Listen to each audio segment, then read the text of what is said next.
Welcome back to my channel. आज हम आपके लिए एक नई कहानी लेकर आए हैं, 3 गुड़िया। एक बार राजा कृष्णदेव राय के दरबार में पड़ोसी राज्य का एक धनी व्यापारी आया। महाराज को प्रणाम कर वह बोला, महाराज, आपके राज्य में व्यापार के उद्देश्य से मेरा आगमन हुआ था। जहाँ भी मैं गया वहाँ आपके दरबार के मंत्रियों की बहुत प्रशंसा सुनी, तो मैं आपसे और आपके मंत्रियों से भेंट करने आ गया। आपने ठीक सुना है, हमारे मंत्री कर्मठ और बुद्धिमान हैं। महाराज कृष्णदेव राय बोले, महाराज, आप आज्ञा दे तो मैं आपके मंत्रियों की एक छोटी सी परीक्षा लेना चाहता हूँ। व्यापारी बोला। जब महाराज ने आज्ञा दे दी तब व्यापारी ने अपने थैले में से 3 गुड़िया निकाली जो दिखने में एक सरीकी थी।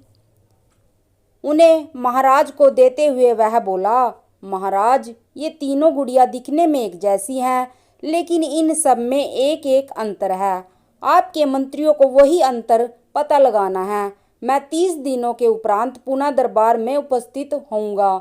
आशा है तब तक आपके मंत्रीगण इसका उत्तर ढूंढ लेंगे। इतना कहकर वह चला गया। महाराज ने वो तीनों गुड़िया तेनालीराम को छोड़कर अपने हर मंत्री को 3-3 दिनों के लिए दी, ताकि वे उनमें अंतर ढूंढ सके। लेकिन कोई भी मंत्री इसमें सफल नहीं हो पाया। महाराज ने स्वयं भी उन गुड़ियों में अंतर ढूंढने का प्रयास किया, लेकिन वह भी सफल न हो सके।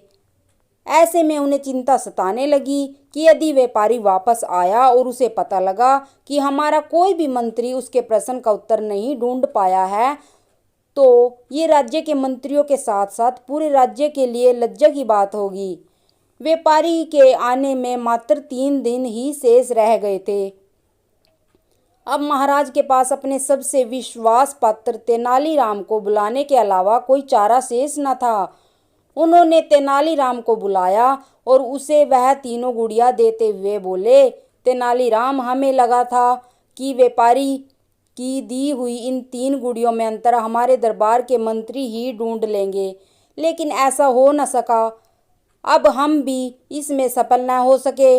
अब तुम ही हमारी आखिरी आशा हो। हमें तुम पर पूर्ण विश्वास है कि तुम राज्य के सम्मान की रक्षा करोगे। तेनालीराम तीनों गुड़िया लेकर घर चला गया। 2 दिनों तक बहुत देखने, समझने और सोचने के बाद भी उसे गुड़ियों में कोई अंतर समझ नहीं आया। तीसरे दिन भी वह सोचता रहा और शाम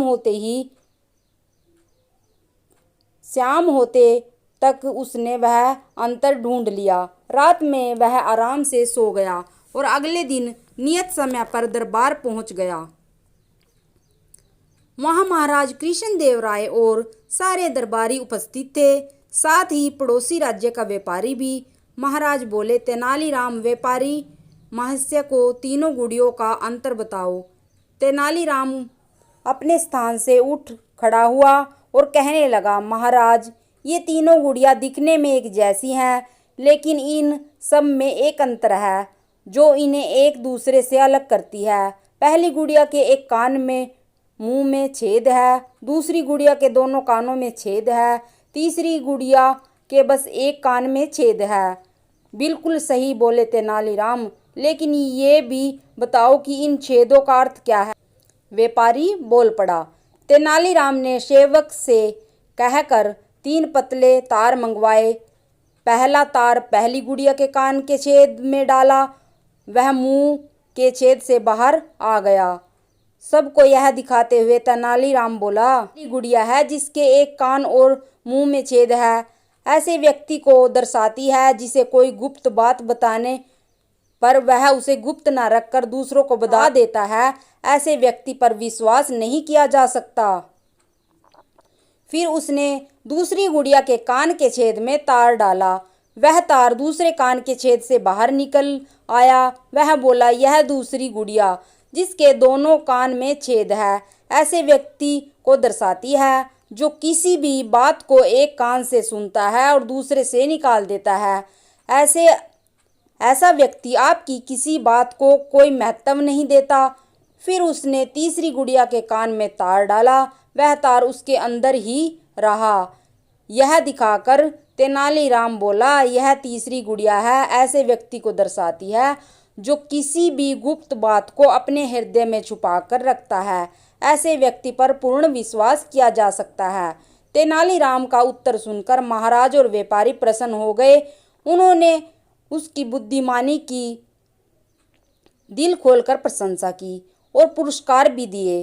तब तेनालीराम बोला, महाराज, मैंने आपको इन 3 गुड़ियों के चरित्र का एक अन्य वर्णन भी बताता हूँ।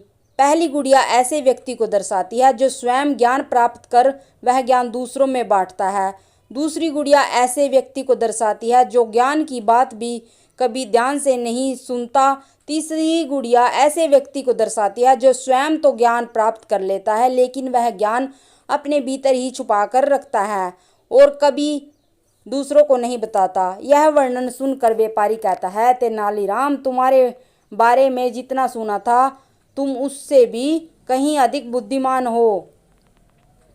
व्यापारी महाराज कृष्णदेव राय से विदा लेकर चला जाता है। इस तरह तेनालीराम के कारण राज्य का सम्मान व्यापारी के सामने बच जाता है। Thanks for watching.